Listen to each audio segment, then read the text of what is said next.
This video is sponsored by Normandy 1998, 212th Trooper, Silas 1610, Carmen CJ, Rune Scribble, Kitsu the Kitsune, Blood Down, and Gookie Dookie.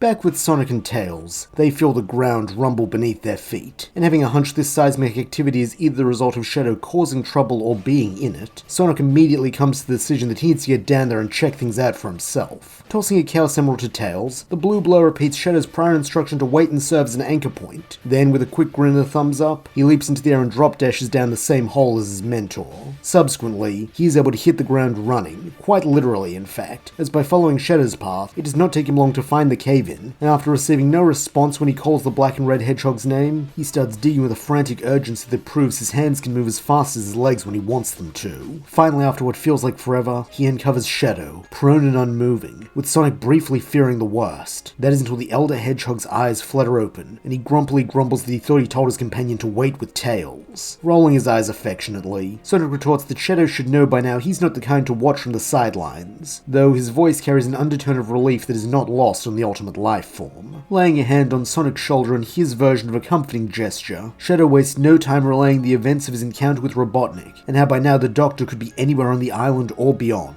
Though, knowing there's no point in sitting around here licking their wounds when that just gives their enemy more of a head start, he next Chaos Control teleports back to Tails, with the Foxboy expressing concern for Mr. Shadow's battered condition. Shrugging this off with his usual brusque demeanor, the black and red hedgehog instead questions if Tails has any idea where the Doctor might retreat to, since with no more emeralds to be found, he's more than likely holed up somewhere advantageous waiting for them to come to him like he did on Little Planet. Worriedly, Tails asks if it's wise to pursue Robotnik then, since they're knowingly walking into a trap, though this just earns matching looks from Sonic and Shadow, who reply that they don't really have a choice, so the only option is to spring the trap. With this decided, the trio proceed out of the Mystic Cave and onto the oil ocean, which all three regard with disgust, as Robotnik's oil rig has turned what was once a beautiful coastline to an uninhabitable sea of sludge, while the refinery has choked the sky with murky orange vapor. Grinning that they probably have time to wreck Robotnik's oil operation on the way, Sonic takes off towards the central structure at top speed, with Tails following close behind. While Shadow does follow, he mostly stays at the back, both because he is not fully recovered from being crushed by rocks, and because he knows the boys can handle a threat like this. And here his faith is rewarded, as in a matter of minutes, the badniks manning the rig have been crushed into scrap metal, while the refinery itself is left in no better state. As the orange smog clears and the sky becomes visible once again, something new comes into view. A giant flying fortress rising higher and higher into the air, with Shadow and Sonic realizing this must have been what Tails was talking about when he recounted Robotnik's conquest of the island. Even without his connection to the Chaos Emeralds, Shadow is certain that is where the Doctor is waiting for them, and so looking back to the others, he asks if they have any ideas how to get on board. Having evidently reached the same conclusion as his partner, Sonic grins they should take the tornado, with Tails helpfully adding that if they cut across Metropolis, they should be able to make it back to where they landed the plane. Ruffling his little buddy's hair, Sonic calls this a great idea, with the trio setting off. Like Oil Ocean, this isn't as much of a challenge so much as it is a minor delay, as the roboticized city is entirely filled with worker badniks and machinery seemingly designed for construction and metallurgy. Fortunately, Shadow is able to help offset this time sink somewhat, as with no need to test Sonic's awareness and martial capabilities against the same caliber of foe he's faced a dozen times by now, he is content to work alongside him to clear away the obstacles so they can get to their true objective in a more timely manner. Finally, the mechanized Metropolis gives way to the greenery of Emerald Hill, and finding the plane exactly where they left it, the trio prepare to board it. However, here something surprising does occur, as in a hitherto unseen turn of assertiveness, Tails declares that he'll fly, since he's something of an expert. Literally seeing the Flying Fox's point, and also simply not having time to argue when Wing Fortress is getting further away by the minute, Shadow agrees, joining Sonic on the wings, even if this is accompanied by a teasing smirk as the younger hedgehog questions what happens to only letting experienced pilots fly. Not dignifying this with a response, Shadow instead instructs Tails to get them into the air, with he and Sonic handling the swarm of aerial badniks that Robotnik deploys to stop them. However, one thing neither can destroy with a homing attack or a well-placed kick is the Wing Fortress's laser defenses, as when they get close, the flying fort opens fire upon them, with Tails employing evasive maneuvers, while Shadow and Sonic have to use Chaos Snap once or twice to avoid being disintegrated by a stray shot. Worriedly, Sonic calls out to Tails asking if he's alright, though showing more of that backbone Shadow is rapidly coming to respect in him, the Foxboy nods that he's fine, while informing the hedgehogs that they're coming up on what looks like a docking platform, so he just needs to bring the tornado in for a BOOM! Suddenly, the biplane shudders as it is struck by one of the lasers, with smoke billowing from the left side, while in the cockpit, the controls seize up. Having been thrown from the wings by this impact, Sonic and Shadow both leap onto the landing platform, though Tails is not so lucky, as from the pilot's seat, he is stuck preparing for an imminent crash landing. Though this is not all he can do, as when the tornado starts passing below the landing platform, Sonic reaches out to grab his friend, only to be shocked when instead of taking his hand, Tails wordlessly places the borrowed Chaos Emerald in it. Then, a second later, the biplane vanishes beneath the clouds, and though Sonic prepares to dive after it and get his buddy, he feels Shadow's hand close tight around his wrist, as the elder hedgehog flatly tells him no. Tails knew what was important and made his choice. Now will Sonic waste the chance the fox bought for them, or will he honor his decision and finish the mission? There is an old ache in Shadow's voice as he says this, and recognizing it, Sonic allows his ears to droop dejectedly against his head, as he reluctantly agrees that Tails would want him to keep going. Only now does the ultimate life form release his hold, with Sonic taking this chance to sprint ahead, the Chaos Emerald still clutched in his hand. As he does, Shadow falls in step a few paces behind, giving him a front row seat to what follows, as unsurprisingly when they get inside, they are confronted by a horde of badniks, though what is surprising is the efficiency with which Sonic dispatches them, sparing no time for quips or flashy moves, as he simply Chaos Snaps between them for a single hit that reduces them to scrap. At once, Shadow recognizes this as the very familiar curdling of grief into rage, and while he knows how effective those feelings have been as fuel when he's needed strength or the will to keep pushing no matter the cost, he also knows how corrosive they are to the soul. If only Maria were here, she would know what to say to Sonic, how to help him in a way Shadow himself cannot, since all he knows is how to harness them and live with the pain. Nonetheless, as Sonic finishes this batch of badniks and races forward once again, the older hedgehog moves up to run beside him, a reminder of his presence for whatever small comfort that might provide. For a time, the pair move in silence, the only sounds being the clang of their feet against the metal deck and the crash of their homing attacks as they strike any badnik who gets in their way, as they descend deeper into the wing fortress. Though eventually, a new sound joins them, Robotnik's cackles from down a long hallway, and figuring the Doctor will have the emerald they seek on him, the pair zero in on that sound. However, as they had predicted, this is a trap, as no sooner have the pair of hedgehogs entered the room Robotnik is waiting in than two force fields burst into life, one in front of them and the other behind, blocking off their path to the villain and any hope of retreat. And if that were not bad enough, when Robotnik presses a button on a control panel, a large laser cannon emerges from the ceiling, evidently intent on immolating the two rodents while they are trapped. Or at least, that would be the case if not for Sonic, as raising Tails' emerald, he Chaos Snaps to the other side of the force field, and lands a fierce blow on the mad scientist's gut that leaves him sprawling, while the final emerald clatters to the floor between them. Still taciturn, the blue blur then rams his elbow into the control panel, shutting off the laser and the fields, so that Shadow can join him, before bending down and collecting the gem at his feet. Only when he's done that does he speak, as in a voice that is shockingly quiet and stern for the young obnoxious hedgehog, he tells Robotnik to give up on his plans of world domination and go home, since if he keeps hurting people, he and Shadow will just keep stopping him. That's a promise.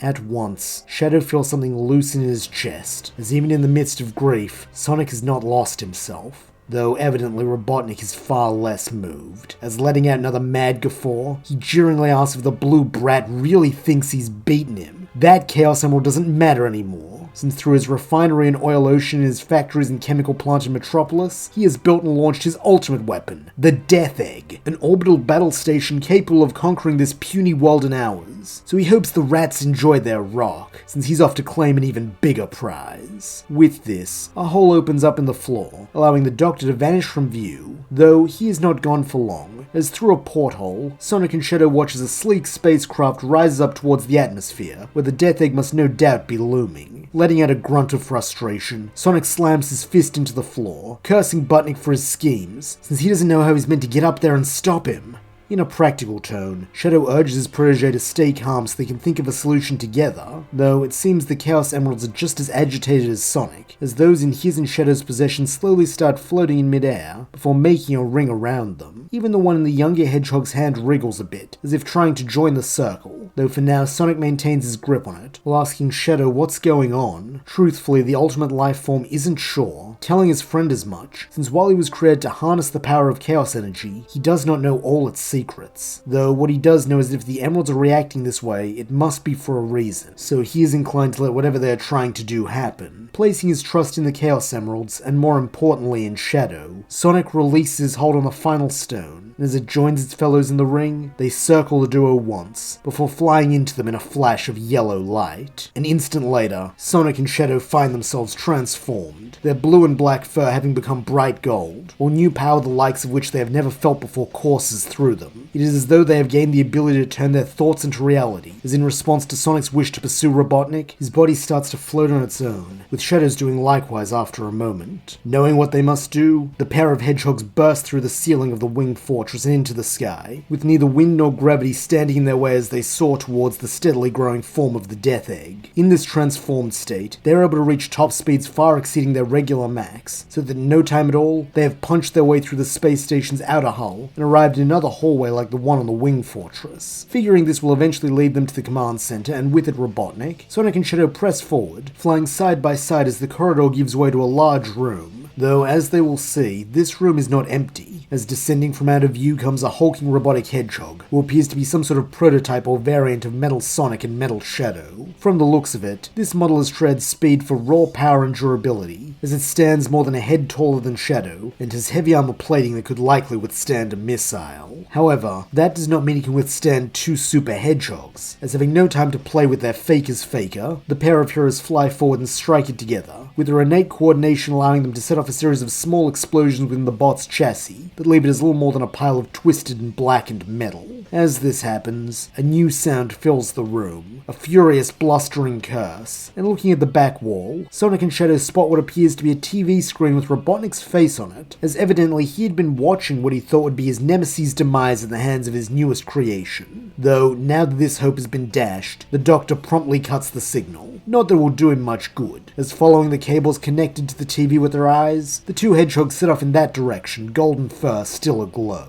Even in a moon-sized station, it does not take them long to find their enemy, who is desperately scrambling into his largest and most physically intimidating mech to date, a giant robotic version of himself equipped with a jetpack and spiked arms. Cackling maniacally, the Doctor then dares the duo to face his mighty Death Egg Robo, since even their little power-up is no match for his genius creation. Growling that they'll see about that, Shadow moves first, slamming a knee into the mech with enough force to push it back. Though here Robotnik is not passive, thrusting one of the Robo's spiked arms forward, so that Shadow is forced to retreat so he isn't skewered. Pressing this advantage, Robotnik then begins marching forward, while extending an arm with each step, as surely this will drive those vermin back into a wall where he can crush them. However, all it does is expose the very limited range of motion these arms have, as flying above them, Sonic is able to land a diving kick on the Death Egg Robo's plated dome, creating a sizable dent thanks to his supersonic strength. Though, it seems the mustachioed madman is not out of tricks yet, as when Sonic circles round in the air to prepare for another attack, Robotnik fires one of the arms like a missile, demonstrating they can be used as ranged weapons too, forcing Sonic to take evasive action as the arm shoots forward, then flies back to dock with the mech. Getting an idea, Shadow tells Sonic to switch places with him, and seeing this transitional period as the perfect time to hit two hedgehogs with one stone, Robotnik fires the other arm just as the pair are about to cross in midair.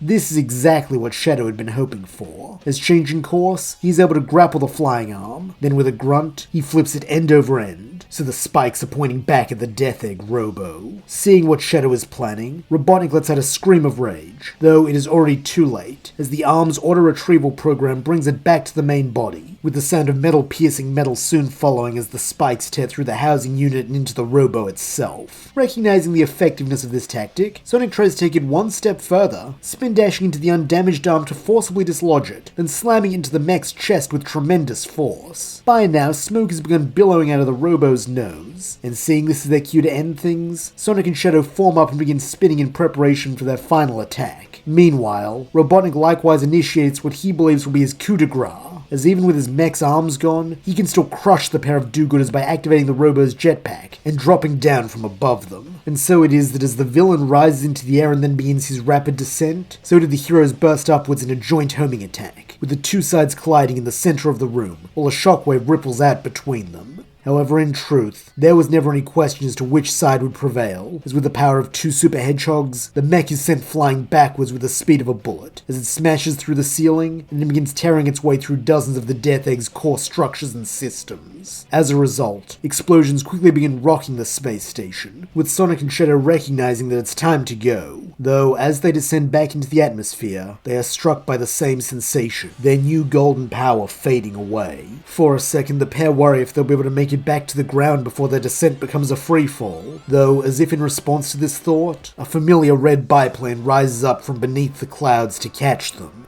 Barely believing his eyes, Sonic cries out Tail's name, and to his immense relief, the familiar face of the Fox Boy pops into view as he waves his friends over and levels out the tornado so they can land on the wings. A moment later, Sonic and Shadow are back in their base forms just as their feet touch the top of the tornado, and not wasting a second, the younger hedgehog leaps down to the passenger seat, where he both praises Tails for being amazing and demands to know how he's here. Modestly, the Yellow Fox explains that it's like he told Sonic when they first met. He's a scientist and engineer at heart, so it didn't take him too long to do a quick repair job on the plane and get it back in the air. However, by the time he had, that giant space station had already gone supernova, so he really had to put the tornado through its paces to get up here in time. Beaming proudly, the Blue Blur assures his buddy that for pulling that off, he can tinker with and fly the tornado whenever he likes, a claim that makes Tails smile as he eagerly thanks his friend, while above them, Shadow concurs that the Fox did well. Both boys did, so they should be pleased with themselves. In a stage whisper, Sonic informs Tails that this is Shadow's way of saying he likes him, and while the black and red hedgehog does not confirm this, he also does not deny it, instead looking between the 7 Chaos Emeralds he has managed to keep from scattering when he detransformed, and the burning wreck of the Death Egg, which has at last entered the atmosphere and is plummeting at a dangerous rate. Catching sight of this too, Sonic asks if Shadow thinks Robotnik made it out of there alive, and refusing to lie to the young man, Shadow admits that he doesn't know, though after all he did to tarnish Professor Gerald and Maria's legacy, he finds it hard to feel sorry for him either way. Truthfully, Sonic has to agree, since while he may not fully understand Shadow's history with the other Robotniks, he knows for certain that the one from the modern day is a bad egg.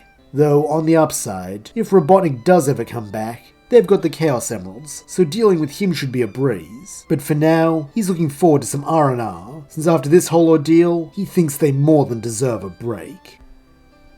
And that's where we'll leave things for now. Thank you so much for listening. I hope you enjoyed it. And if you did, please don't forget to like, subscribe, and leave your thoughts, suggestions, or screams of rage in the comments below.